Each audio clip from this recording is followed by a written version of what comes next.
Neste primeiro módulo do curso, vamos compreender qual é a relevância dos princípios constitucionais aplicáveis ao processo civil e entender alguns conceitos importantes. Vamos lá?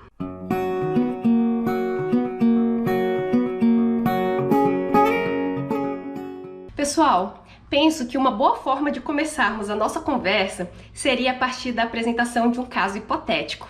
Vamos supor que Justino, ele é um pedreiro e ele foi contratado por Mévio para a construção de um muro. Após a finalização da obra, Justino então se vira para Mévio e diz: Mévio, você me deve 50 mil reais. Você me prometeu que após a finalização da construção daquele muro, você me pagaria. Então, Mévio se vira para Justino e diz: eu falei que vou te pagar, mas não disse quando. Quem sabe daqui 5 anos? Justino tinha a expectativa de receber logo após a finalização da obra. Justino precisa desse dinheiro não só para cobrir com as despesas da obra, como também para o sustento próprio e de sua família. Então, de que forma esse conflito poderia ser solucionado?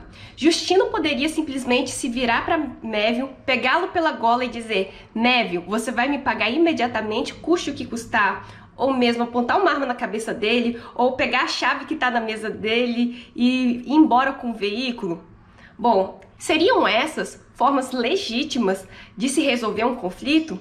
Definitivamente não. Essas não são formas admitidas em lei. Então, se não podemos resolver esses conflitos pelas nossas próprias forças, de que forma resolvê-los?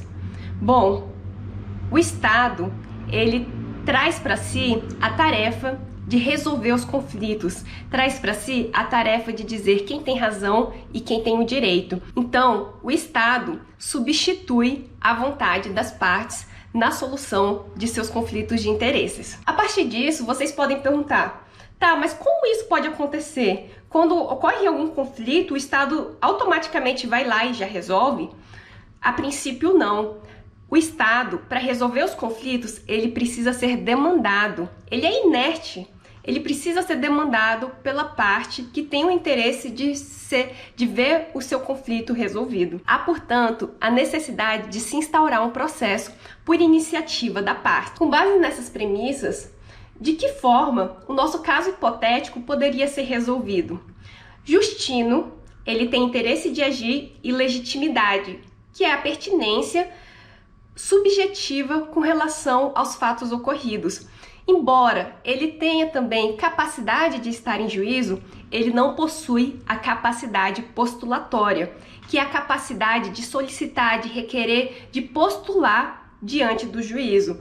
Portanto, ele necessariamente precisará demandar o Estado por intermédio de um advogado. O advogado, então, entende que é o caso de se propor uma ação. A partir disso, ele começa a elaborar a petição inicial, onde ele vai indicar a qualificação dos sujeitos envolvidos, ele vai descrever os fatos, os fundamentos jurídicos que constituem a causa de pedir, os pedidos, o valor da causa, informar se tem interesse em produzir alguma prova em juízo, indicar se a parte autora tem o interesse em participar de uma eventual audiência de conciliação, e junto a essa inicial, ele vai agregar provas destinadas a comprovar os fatos constitutivos do direito do autor, a fim de destacar que o autor tem razão. Ele vai eventualmente juntar fotos, recibos, comprovantes. Essa petição inicial deverá então ser distribuída a um juiz competente para conhecer e julgar a demanda. E uma vez que essa distribuição ocorre, o juiz irá analisar a petição inicial, verificará se a inicial é apta, verificar se as condições para a propositura da ação estão presentes, conferir se os requisitos foram observados, analisar se trata de um caso de improcedência liminar do pedido ou não. E uma vez que o juiz verifica a aptidão de dar andamento a esta demanda, ele irá então determinar a citação do réu. A citação trata-se de um ato destinado a convocar o réu para que ele venha integrar a relação processual. A parte ré, Mévio, recebe a citação pelo correio.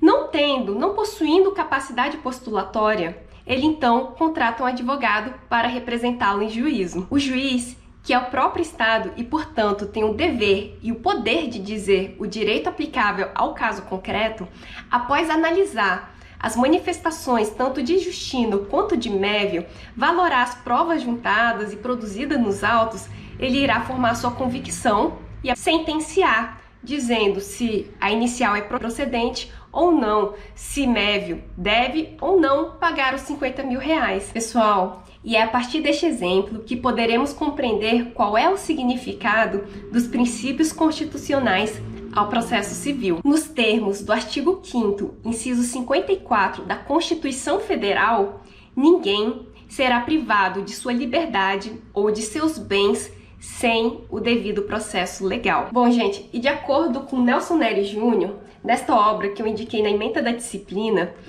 o devido processo legal é um princípio estampado no dispositivo que eu acabei de mencionar.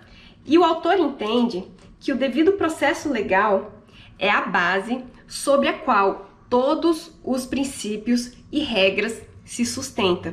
E ele ainda destaca que para que um processo seja considerado legítimo e para que uma sentença seja então considerada justa, o princípio do devido processo legal deve ter sido observado. Basicamente, o princípio do devido processo legal, que é a base de todos os princípios que iremos estudar ao longo deste semestre, é uma proteção constitucional que possui o cidadão, o jurisdicionado, perante o Estado juiz, que é quem vai resolver os conflitos, que é quem vai dizer quem tem razão e quem não tem razão frente a uma demanda. E é nessa linha que Cândido Rangel Dinamarco e Bruno Vasconcelos Lopes entendem que o princípio do devido processo legal se destina a proteger o cidadão perante o Estado. Ele se destina a autolimitar o Estado, o poder judiciário. E vale destacar que o artigo 1º do Código de Processo Civil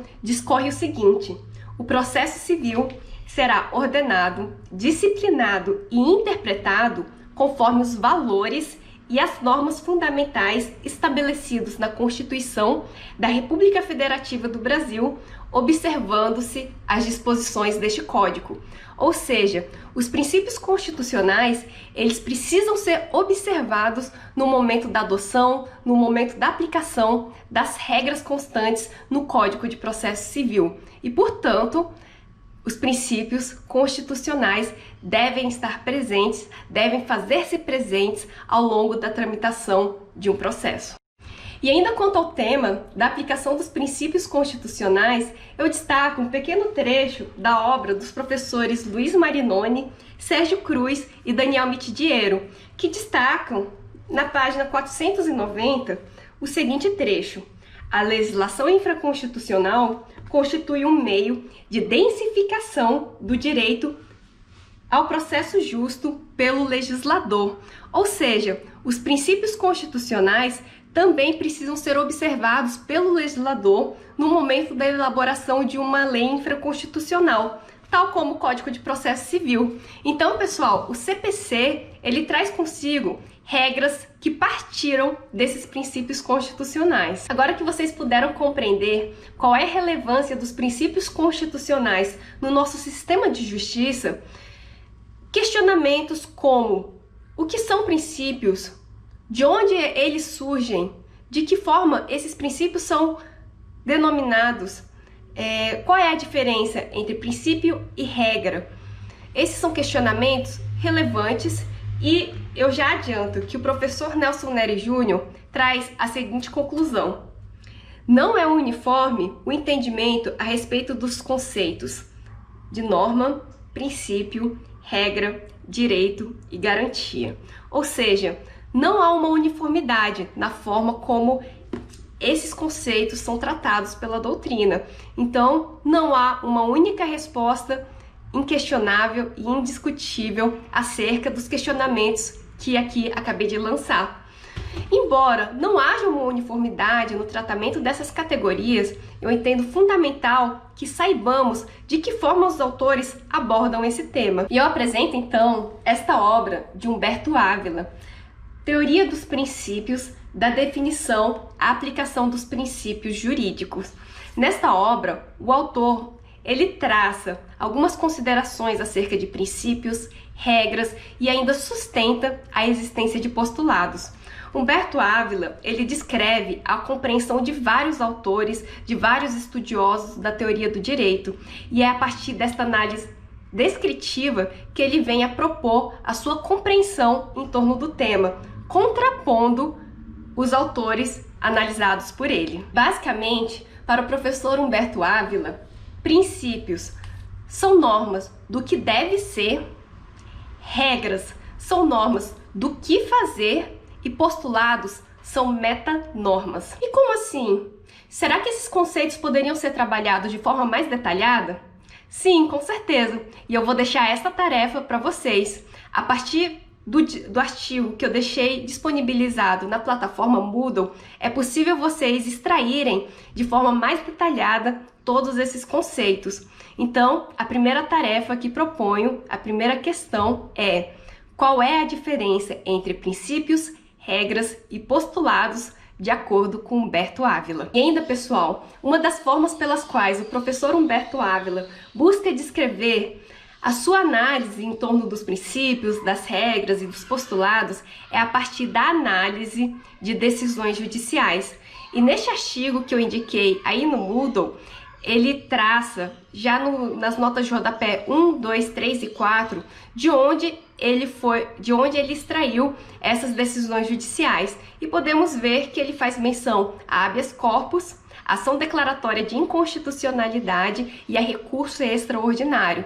Então, a segunda questão que eu proponho a vocês é que vocês venham a me responder de forma bem sucinta o que é ADI, o que é HC e o que é RE, recurso extraordinário.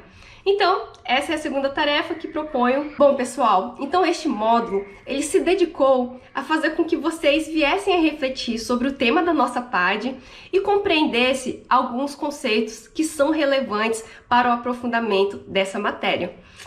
É isso, eu espero que vocês tenham gostado e que possamos cada vez mais aprender esse tema de forma conjunta.